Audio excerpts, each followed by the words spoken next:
जय गुरुदेव। और दोस्तों, मेरे चैनल सिद्ध सावर मंत्र में आपका एक बार फिर से हार्दिक स्वागत है। और देखिए, आज जो मैं आपको साधना के विषय में बताने वाला हूँ वो सिद्ध बीसा यंत्र के बारे में मैं आज आपको बताऊंगा।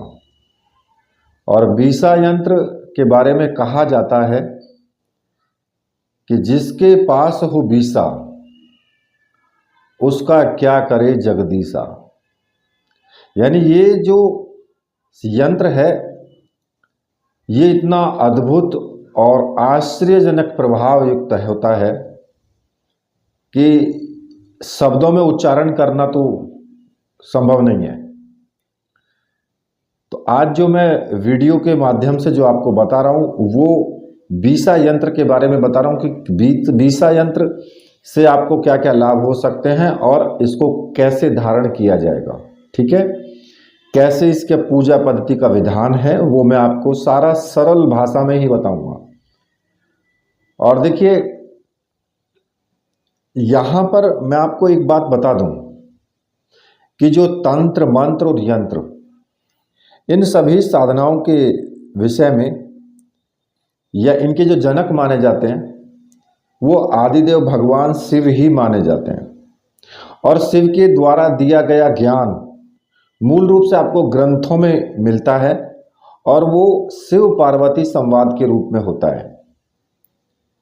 और इसी क्रम में मैं आपको थोड़ा सा बता देता हूं कि महत्वपूर्ण इस यंत्र के बारे में कि एक बार देवी पार्वती ने भगवान शिव को कहा कि प्रभु, आपने मुझे सारी साधनाएं के जितने भी तत्व होते हैं वो सारी बातें बता दी हैं, परंतु एक बात छिपा रखी है अभी, वो भी बता दो।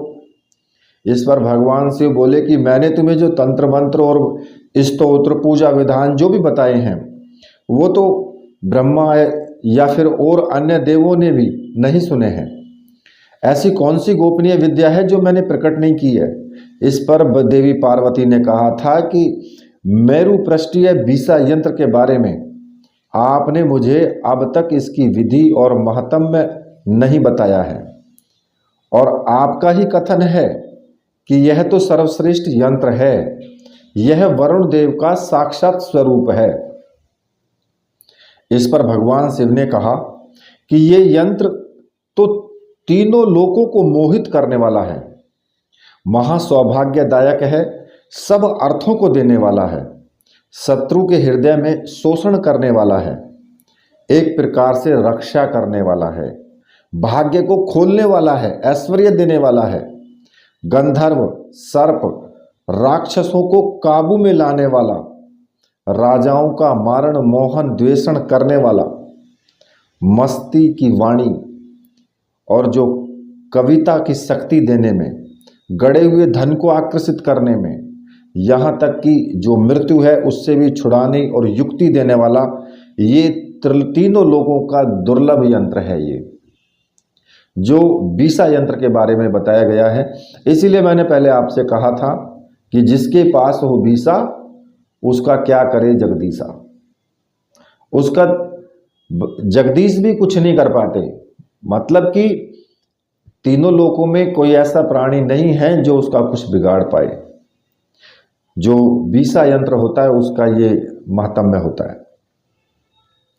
और ये जो यंत्र है तीनों लोगों को वश में करने वाला है, दूसरों की तो विसात ही क्या।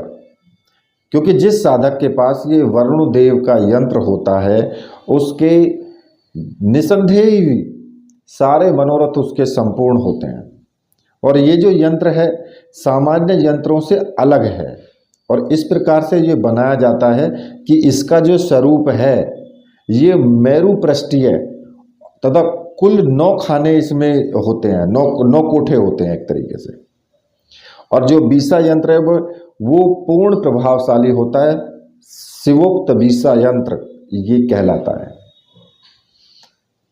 अब इसमें मैं एक चीज और बता दूं कि केवल यंत्र लेकर के धारण करने से ही फल की प्राप्ति नहीं होती है, इसका पूर्ण विधि विधान करना होता है, तभी इसके फल की आपको प्राप्ति होती है। ठीक है, क्योंकि ये बहुत ही ज़्यादा सिद्ध यंत्र है ये। और सीधी सी बात है कि ये जो यंत्र हैं ये यंत्र कुछ ऐसे मुहूर्त होते हैं जिन पर ये बनाए जाते हैं। भाई गुरु पुष्य योग हो गया, रवि पुष्य योग हो गया, या दीपावली या ग्रहण काल हो गया, इनमें ये यंत्र प्राण प्रतिष्ठित और सिद्ध किए जाते हैं। तो मैं आपको जो ये सिद्ध बीसा यंत्र है ये धारण करने वाला होना चाहिए, ठीक है। और इसकी मैं पूरा विधि विधान आपको बताऊंगा, क्योंकि सिद्ध बीसा यंत्र जो होता है वो ज़्यादातर जैसे कि अप्सरा, यक्षिणी और आपका मैंने अभी बताया गंधर्वों में ही सब आ जाते हैं। तो इनको आकर्षित करने वाला, इनको मोहित करने वाला, मतलब कि इस यंत्र के अंदर ऐसी कोई खासियत, ऐसी कोई चीज है ही नहीं जो आपको प्राप्त ना हो। अगर आप इसको गले में धारण करके और फिर कोई साधना सिद्ध करते हैं तो 100% आपको उसमें सफलता मिलने के चांसेस बहुत ज़्यादा बढ़ जाते हैं। इस यंत्र की ये भी खासियत है। और ये जो यंत्र है, ये यंत्र अगर आपके शत्रु हैं तो भाई शत्रुओं का भी आपका शोषण करने वाला है। ये आपकी रक्षा कारक यंत्र भी है। ये गले में धारण है तो आपकी रक्षा भी करता है। ये हर प्रकार के आप जो भी आने वाला आपके समय जो खराब होता है उस समय से आपकी रक्षा करता है ये। और ये यंत्र जिसके गले में पहना हुआ होगा वो तीनों लोगों को, यानी कि जो भी उसके सामने आएगा वो उस पर ऑटोमेटिक ही वशीकरण का या फिर मोहनी का ऐसा प्रभाव उसके ऊपर पड़ जाता है, सामने वाले के ऊपर, कि वो उसकी तरफ मोहित हो जाता है। अगर आपका भाग्य उदय नहीं हुआ है तो ये भाग्य खोलने वाला भी है। धन, लक्ष्मी, ऐश्वर्य सबको आकर्षित करने वाला है ये, ठीक है।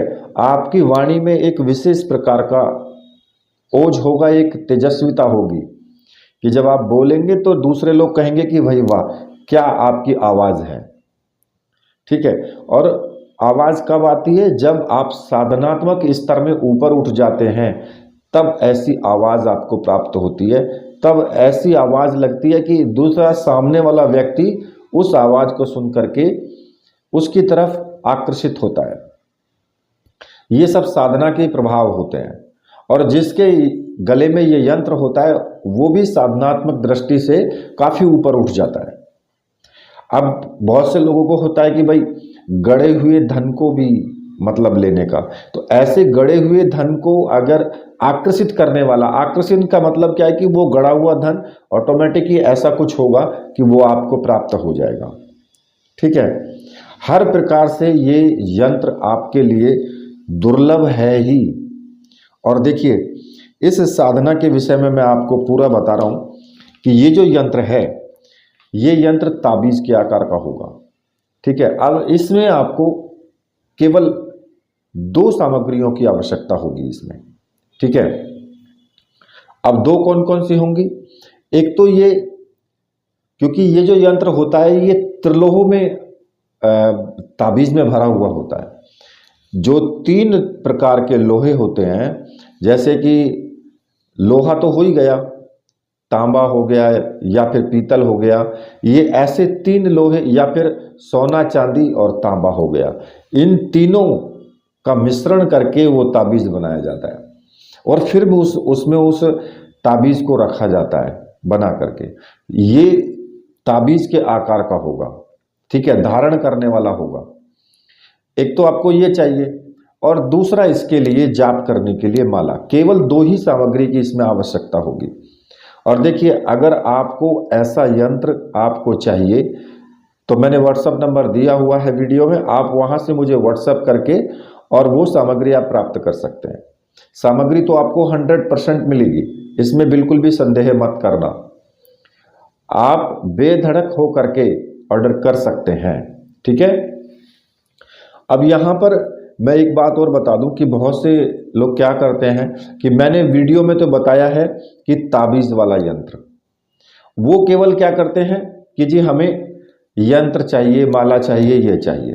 तो अब उसमें कंफ्यूजन हो जाता है कि भाई ताम्रपत्र वाला यंत्र चाहिए आपको या फिर ताबीज़ वाला चाहिए। तो इसलिए एक चीज़ का ध्यान रखना, जो भी मैंने सामग्री उसमें बताई है उसको पूर्ण रूप से मुझे क्लियर करके बताया करो कि भाई मुझे ये सामग्री चाहिए, ये मुझे साधना करनी है। तो उससे क्या होगा कि मैं भी कंफर्म हो जाऊंगा कि भाई हाँ, इनको ये साधना करनी है, तो इनको ये सामग्री इसमें लगेगी। कई बार लोग ऐसा ही बोलते हैं कि जी मुझे सामग्री चाहिए। अब कौन सी सामग्री चाहिए भाई, ये तो कम से कम बताओ, मतलब कि पूरा फुल दे। और दूसरा, एड्रेस अपना देते समय अगर हाउस नंबर वगैरह ये सब पूरा प्रॉपर तरीके से दिया करो, जिससे कि मुझे दोबारा से पूछने की आवश्यकता ना पड़े। ठीक है। अब ये यंत्र और माला जब आप प्राप्त कर लेंगे तो फिर आपको क्या करना होगा कि कभी भी आप जो मैं आपको मुहूर्त बताया है कि गुरु पुष्य योग, रवि पुष्य योग, दीपावली या ग्रहण काल। अब ग्रहण काल और दीपावली तो आपको टाइम मिलेगा नहीं, क्योंकि दीपावली भी अभी निकली है और ग्रहण काल भी अभी निकला है। रवि पुष्य योग या फिर गुरु पुष्य योग में आप इसको कर सकते हैं सिद्ध। और देखिए मेरी दृष्टि से आप 26/12 में इसको कर सकते हैं, यानी कि 26 दिसंबर को आप इसको सिद्ध इसके पूजन कर सकते हैं। क्योंकि देखिए प्राण प्रतिष्ठित तो ये होगा ही होगा, आपको केवल क्या करना है कि इसका पूजन करने के बाद इसको धारण करना है। ठीक है, क्योंकि प्राण प्रतिष्ठित तो पहले से ही किया हुआ आपको दोनों सामग्री मिलेंगी, माला भी और यंत्र भी ये। लेकिन आपको कुछ तो आपको पूजन इसके करके, कुछ विधान करके ही इसको पहनना है। ठीक है, तभी आपको इसका लाभ भी मिलेगा। अब मैं आपको बता देता हूं इसका यंत्र का जो पूजन विधान है वो आपको किस प्रकार से करना है। देखिए, शुद्ध बीसा यंत्र को प्राप्त करने के बाद और माला को प्राप्त करने के बाद फिर आपको क्या करना है कि इनमें से किसी भी दिन, जैसे कि रवि पुष्य योग या गुरु पुष्य योग, इनमें से, या फिर अगर ग्रहण काल में करना चाहते हो या दीपावली में करना चाहते हो तो उसी दिन। तो आपको क्या करना होगा कि अपने पूजा घर में उत्तर दिशा की तरफ मुख करके आप बैठ जाएं। आसन कोई भी डाल लें, कपड़े कैसे भी पहन लें, कोई दिक्कत नहीं है। सामने कैसा भी चौकी पर कपड़ा हो उसकी भी कोई प्रॉब्लम नहीं है। सामने गुरु की तस्वीर हो और भगवान शिव की तस्वीर हो। ठीक है, या माता पार्वती शिव की एक साथ आती है तस्वीर, तो वो तस्वीर भी आप रख सकते हैं। अब इसमें आपको केवल सामान्य सा पूजन करना है, इसमें कोई ज़्यादा बड़ा विधि विधान नहीं करना है। एक दीपक जला लें, ठीक है, अगरबत्ती धूपबत्ती जला लें, दीपक घी का। और इस शाम के टाइम में आपको करना है, दिन के सायकाल में। ठीक है, ना तो सूरज छिपा हो पूरी तरीके से और ना ही सूर्य उग रहा हो, ऐसे टाइम पे शुरुआत करें। स्नान आदि करके, सर्दी का टाइम है तो भाई थोड़ा गर्म पानी कर लें, गर्म पानी से स्नान कर लें। ठीक है, अब इसको क्या करना है कि जो अगर मान लिया चाहते हैं कि पुष्प वगैरह आप चढ़ाना, तो फिर आप वो भी आप ले सकते हैं। ठीक है, इसमें कोई ऐसी ज़्यादा बड़ा विधि विधान तो मैं आपको बता नहीं रहा हूँ, ना इसमें कोई आपको ऐसे कुछ अनुभव होंगे कि भाई आपको भयंकर अनुभव हो या कुछ ऐसा हो, ऐसा कुछ नहीं होने वाला है। तो इस किसी भी शुद्ध वस्त्र पर आपको क्या करना है, एक अष्टगंध से या कागज या भोजपत्र, कोई में से दो चीज़ ले लें, एक चीज़ ले लें कोई सी भी, या तो भोजपत्र हो आपके पास तो भोजपत्र ले लें, या फिर किसी भी बिना लाइन वाले कागज पर आपको यंत्र बनाना है। क्योंकि जो यंत्र पूर्ण रूप से प्राण प्रतिष्ठित है ताबीज वाला, वो तो आपको मैं दूंगा ही, लेकिन जो आपको यंत्र बनाना है, बीसा यंत्र कागज पर लिखना है, वो मैं आपको फोटो में दे दूंगा। यहीं पर वीडियो में फोटो है, उसी की तरह आपको बिल्कुल बनाना है। तो आप पहले तो शुद्ध वस्त्र धारण करें स्नान आदि करके, और फिर आपको किसी भी कागज पर आपको ये यंत्र जो है आपको बनाना है। अब इस यंत्र को बनाने के लिए आप केसर का इस्तेमाल कर सकते हैं। केसर जो होता है ना, उसको पानी में घोल करके और अनार की कलम से, अब अनार का पेड़ होता है उसकी कलम आप ले सकते हैं। अगर अनार की कलम आपको नहीं मिलती है तो फिर आप किसी भी चीज़ से आप बना सकते हैं, माचिस की तीली से भी बना सकते हैं।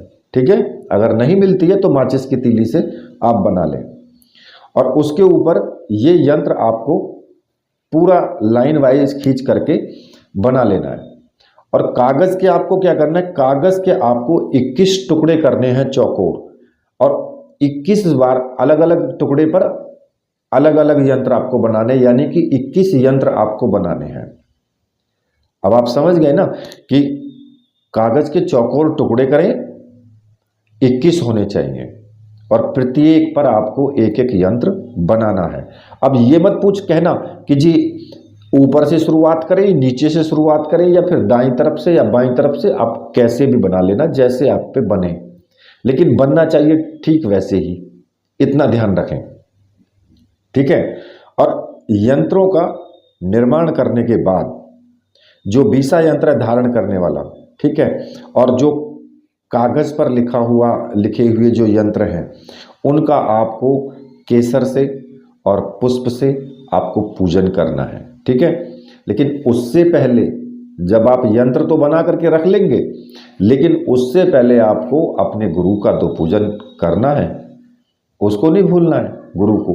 अब चाहे आपने डॉक्टर नारायण दत्त श्रीमाली जी को गुरु माना हो, या भगवान शिव को गुरु माना हो, या फिर नारायण भगवान को गुरु माना हो, कोई भी हो, और गुरु का पूजन आपको धूप से, दीप से, केसर से टीका करें, पुष्प चढ़ाएं, और गुरु जी से आज्ञा लें कि गुरुदेव मैं ये बीसा यंत्र को सिद्ध करने जा रहा हूँ, और इसका पूजन करने के बाद मैं इसको धारण करूँगा, इसमें मुझे पूर्ण सफलता मिले, आशीर्वाद दीजिए। और अपने गुरु मंत्र का एक माला का जाप आपको कर लेना है। अब अगर आपने डॉक्टर नारायण दत्त श्रीमाली जी को गुरु माना है तो फिर ओम परम तत्वाय नारायणाय गुरुभ्यो नमः इस मंत्र का जाप करेंगे, एक माला का, गुरु माला से ही कर लें या रुद्राक्ष की माला जो भी है आपके पास में उससे कर लें।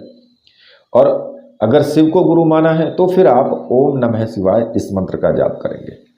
और इतना करने के बाद फिर आपके सामने जो 21 जो आपके सामने यंत्र रखे हुए हैं कागज पर बने हुए, वहीं पर आपको जो धारण करने वाला यंत्र है उसको भी रख देना है, और सभी का बारी बारी से केसर से उस पर टीका लगाएं, एक एक पुष्प चढ़ाएं, सभी का आपको पूजन करना है, ठीक है। और जो माला है आपकी जाप करने वाली, फिर उस माला से आपको मंत्र का जाप करना है, एक मंत्र का जाप करना है, जो मैं आपको बता रहा हूं उसी मंत्र का जाप माला से करना है, ठीक है। और मंत्र इस प्रकार से है, ओम श्रीम रीम क्लीम स्वाहा, केवल छोटा सा मंत्र है, और इसका कम से कम 11 माला का आपको जाप करना है। मतलब 11 माला से कम नहीं होना चाहिए, और ज़्यादा टाइम भी नहीं लगेगा भाई, ज़्यादा से ज़्यादा 11 माला करने में 1 घंटे का टाइम भी नहीं लगेगा, आधा घंटे में ही पूरा हो जाएगा। लेकिन इतना भी मत करना कि 10 मिनट में ही पूरा कर दो, क्योंकि भाई मंत्र में शुद्धता होनी चाहिए। अब आपका ये चीज मायने नहीं रखती कि आपने 20 माला कर ली, 51 माला कर ली, नहीं, शुद्धता कितनी है बोलने में ये चीज मायने रखती है। भले ही आपका जाप जो है वो धीमा हो, लेकिन शुद्ध उच्चारण होना चाहिए, ठीक है। तो एक प्रकार से ये चीज ध्यान जरूर रखना, 11 माला का जाप करना, ये नहीं कि 10 मिनट में पूरा करके साइड हटो, उसका कोई फायदा नहीं होता, मैं आपको बता रहा हूं क्लियर सा। तो आराम से उच्चारण करना, ओम श्रीम ह्रीम क्लीम स्वाहा, ओम श्रीम ह्रीम क्लीम स्वाहा, इस तरीके से, ठीक है। और इसमें जो पहले जो दिखाया गया वो ओमकार है, और बीच में लक्ष्मी का बीज है, ठीक है। और मंत्र जो श्रीम है ये लक्ष्मी का है, और भुवनेश्वरी का ह्रीम है, और काम बीज जो वो क्लीम है, ठीक। और फिर जब इन कागज पर जो भी कागजों पर आपने यंत्र बनाया है उसको आपको क्या करना है कि एक आटे की रोटी लें, पहले से ही तैयार करके रखना, एक आटे की रोटी, और उस रोटी पर सभी यंत्रों को, जो कागज के यंत्र हैं, ऊपर नीचे करके तय लगा करके सबको रख दें। और उसके ऊपर, सबसे ऊपर जो त्रिलोह धातु का जो बना हुआ जो यंत्र है, ताबीज वाला यंत्र, उसको रख दें, ठीक है। अब आपको क्या करना है कि शाम के टाइम आपने किया है भाई, आधा घंटा आपका लगा, तो फिर आपको किसी भी नदी के पास जाना है, या जहां कहीं पानी भरा हुआ हो, शुद्ध हो, ऐसी जगह आपको जाना है। अब ये मुझसे मत कहना कि जी मेरे यहाँ से नदी या कोई पोखर या तालाब या जलाशय बहुत दूर है, मैं इसमें कुछ भी आपका निवारण नहीं कर सकता हूँ। जाना है तो जाना है, क्योंकि वरुण देव का ये यंत्र है, तो वरुण देव यानी कि जल के पास तो आपको जाना ही है। और किसी भी नदी के पास जाकर के या जलाशय के, अब जिनके घर के पास में या आसपास में नदी बहती है तो वो तो नदी चले जाएंगे, लेकिन जहाँ नदी नहीं है तो वहाँ पोखर तो होते ही हैं भाई, तालाब तो होते ही हैं। प्रत्येक गांव में, घर में, सब जगह होते हैं, गांव में तो होते ही हैं, शहर में भले ही ना हो, लेकिन शहर वाले थोड़ा सा लंबे जा करके जहाँ कहीं उनको जलाशय दिखाई दे वहाँ पहुँच सकते हैं, ठीक है। और वहाँ जा करके, और जो रोटी सहित, मतलब कि रोटी के साथ ही आपको जो कागज पर लिखे हुए जो यंत्र हैं उनको प्रवाहित कर देना है, ठीक है। लेकिन जो ताबीज वाला धातु से निर्मित जो यंत्र है ना, त्रिलोह वाला, जो हमने भेजा है आपके पास में, उस यंत्र को आप प्रवाहित नहीं करेंगे, उसको घर लेकर के आ जाएंगे। बाकी रोटी को भी और जो 21 आपने यंत्र लिखे हैं उन सभी को जल में प्रवाहित कर देना है, ठीक है। इस प्रकार से ये क्रिया आपको लगातार 7 दिन तक करनी है, मतलब कि एक भी दिन आपको छोड़ना नहीं है, 7 दिन तक लगातार इसी प्रकार से आपको करना है। और जब नदी के किनारे या जलाशय के किनारे आप पहुंच जाओ तो वरुण देव का ध्यान करेंगे 7वें दिन। जब लास्ट वाला दिन आपका होगा तो वहाँ पर जो है अपने घर पे पूजन वगैरह करके और मंत्र जाप करके, और फिर जलाशय के किनारे जब आप जाओगे तो वरुण देव का आपको ध्यान करना है, ठीक है। मतलब कि मन में वरुण देव का ध्यान करें, उनको प्रणाम करें, और घर आकर के फिर जो ताबीज वाला जो यंत्र है उस यंत्र को गले में आपको धारण कर लेना है। और काले रंग का धागे में आप नहीं करेंगे, बाकी किसी भी रंग के धागे में आप उसको धारण कर सकते हैं। और अब इसके बाद में आपको क्या चाहिए कि भाई इसके बाद में नियमित रूप से 1 माला 2 माला पूजन करते टाइम या गुरु मंत्र का जाप करते टाइम, सुबह के टाइम या शाम के टाइम, जब भी आप करते हैं तो 1 माला इस मंत्र का जाप जरूर करते रहें। जो मैंने मंत्र बताया ना, इस मंत्र का केवल 1 माला का जाप जरूर करते रहें। मतलब यथासंभव 1 माला करने में कितना टाइम लगता है भाई? 2 मिनट भी नहीं लगते। तो क्या 2 मिनट भी जाप नहीं कर सकते? कर सकते हो, इतना तो कर ही सकते हो। गुरु मंत्र का जाप करो तभी कर लो, या घर में सुबह के टाइम जब आप पूजन करते हो तभी कर लो, ठीक है। केवल एक माला का जाप कर लें। और देखिए इस बीसा यंत्र के प्रभाव से बड़े बड़े संकट सरलता से हट जाते हैं, कट जाते हैं वो।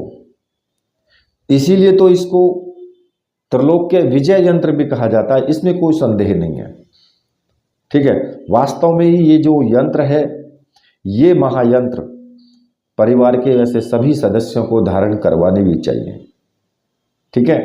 और अगर संभव ना हो तो भाई खुद तो धारण करें ही, क्योंकि जब आप मुखिया हैं, घर के मेन मुख्य आदमी हैं, तो फिर आप धारण जरूर करें। जिसको अपने जीवन में ऊंचाइयां चढ़नी हैं और अपने जितने भी रास्ते के सभी कांटों को साफ करना है, उसको बीसा यंत्र जरूर धारण करना चाहिए। बीसा यंत्र का जितना महत्व कहा जाए उतना ही कम है, ये मैं आपको यहाँ लास्ट में बोल रहा हूँ, ठीक है। इसी के साथ मैं वीडियो को यहीं पर समाप्त करता हूँ। मेरे साथ बोलिए बोलिए वीर बजरंगबली हनुमान जी महाराज की जय। बोलिए मेरे परमहंस गुरुदेव की जय।